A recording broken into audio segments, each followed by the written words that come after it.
Hi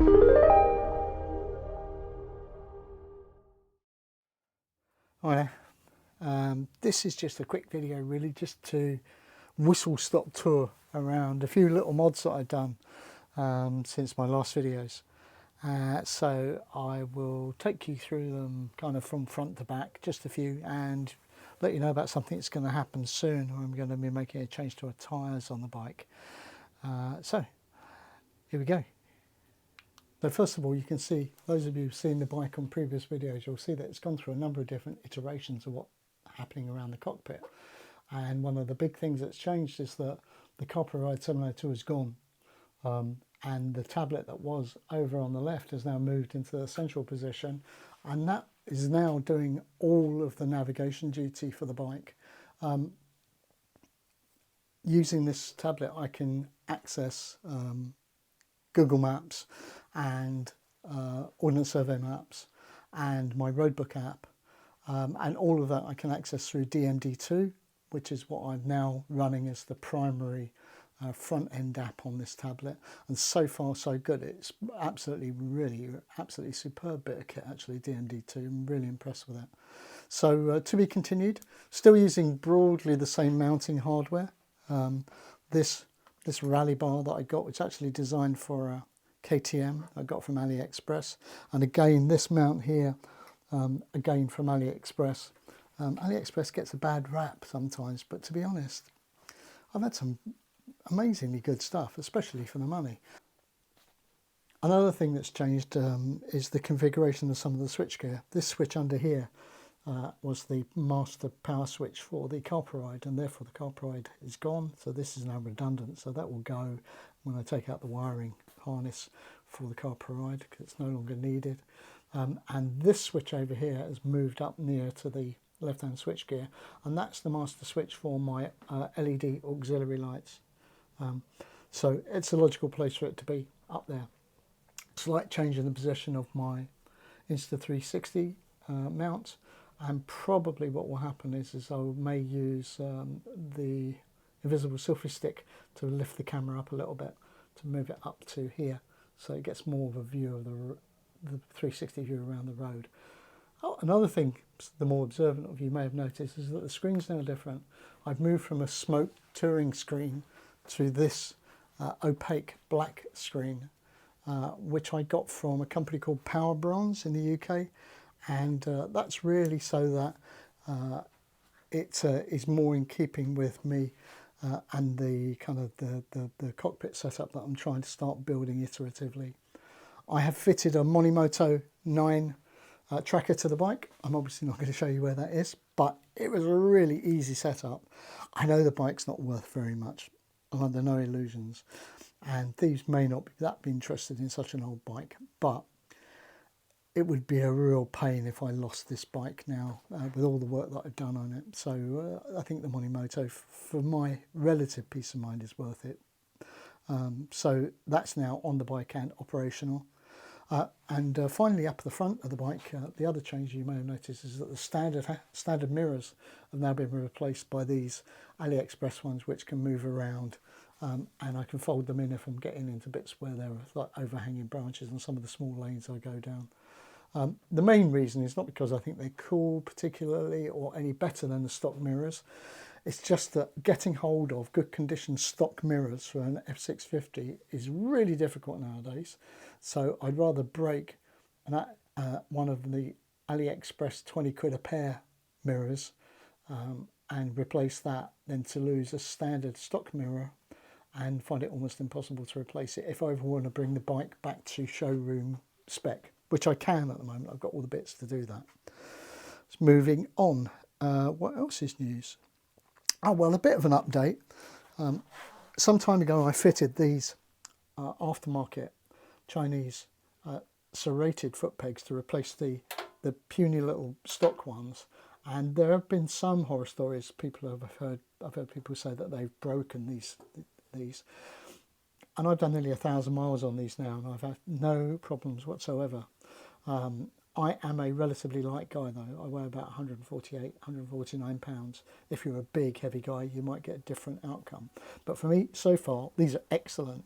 They're much bigger and wider, and they allow me to move around, especially when I'm standing up, much more. So they're really good, really like those, very happy with them. And the next thing is here, over here. You'll see here behind the frame for my Givi panniers,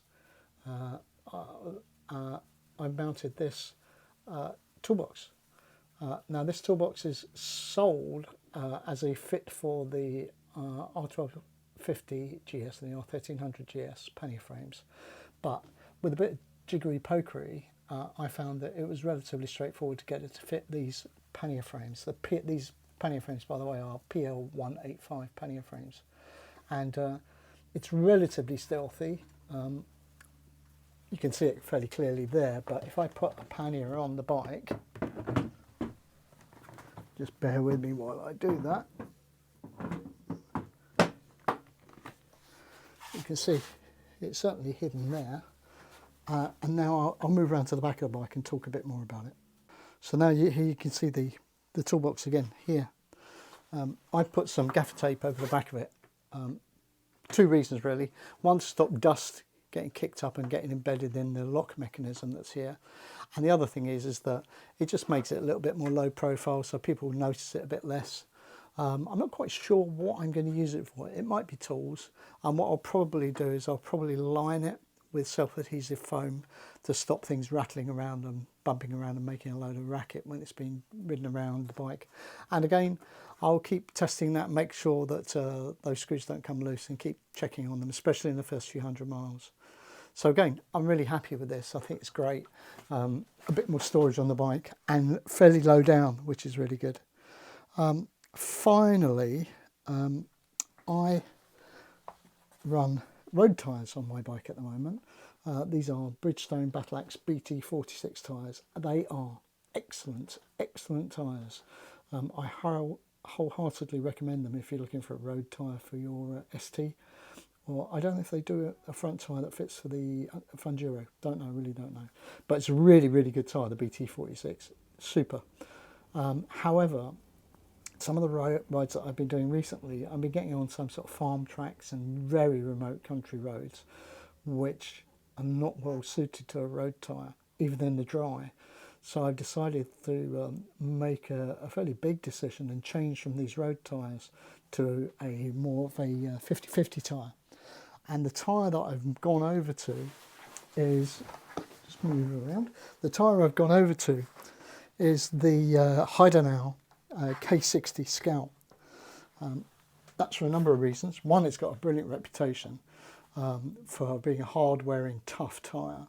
And two, because of the tyre size for the front tyre on a Strada, it's quite hard, very limited choice of on-off road tyres for the Strada, really hard. I did even look into the feasibility of swapping it out and buying a second-hand Funduro front wheel so that I could put the 19-inch front wheel on it.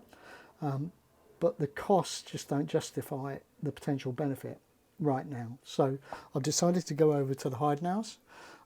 They have got an extremely stiff sidewall. So I'm going to let discretion be the better part of valour, and I'm going to get my local bike mechanic to fit them for me because he's got all the kit. Which I think is fairly sensible, and I will definitely let you guys know how these tyres get on, and that will probably be the subject of one specific video, at least one video, about how the tyres are and what they feel like, because they're going to be dramatically different compared to the Battle Axes. So anyway, that's the quick update, hopefully not too long-winded, and I'll creep around my, as you can see, my carriage doesn't have an awful lot of space, but I managed to get around okay. So just to close, thanks for watching, as always. I hope you found it interesting. I'll keep you updated. If things fail, I will let you know, I promise. But if they're working out well, I'll also let you know, because I know sometimes people like to use videos like this to help them make buying decisions, especially when money's tight, which of course it always is, isn't it? So to close, keep riding, stay safe, keep riding, drink tea, and don't forget to like and subscribe, and I'll see you soon. Cheers, bye. you.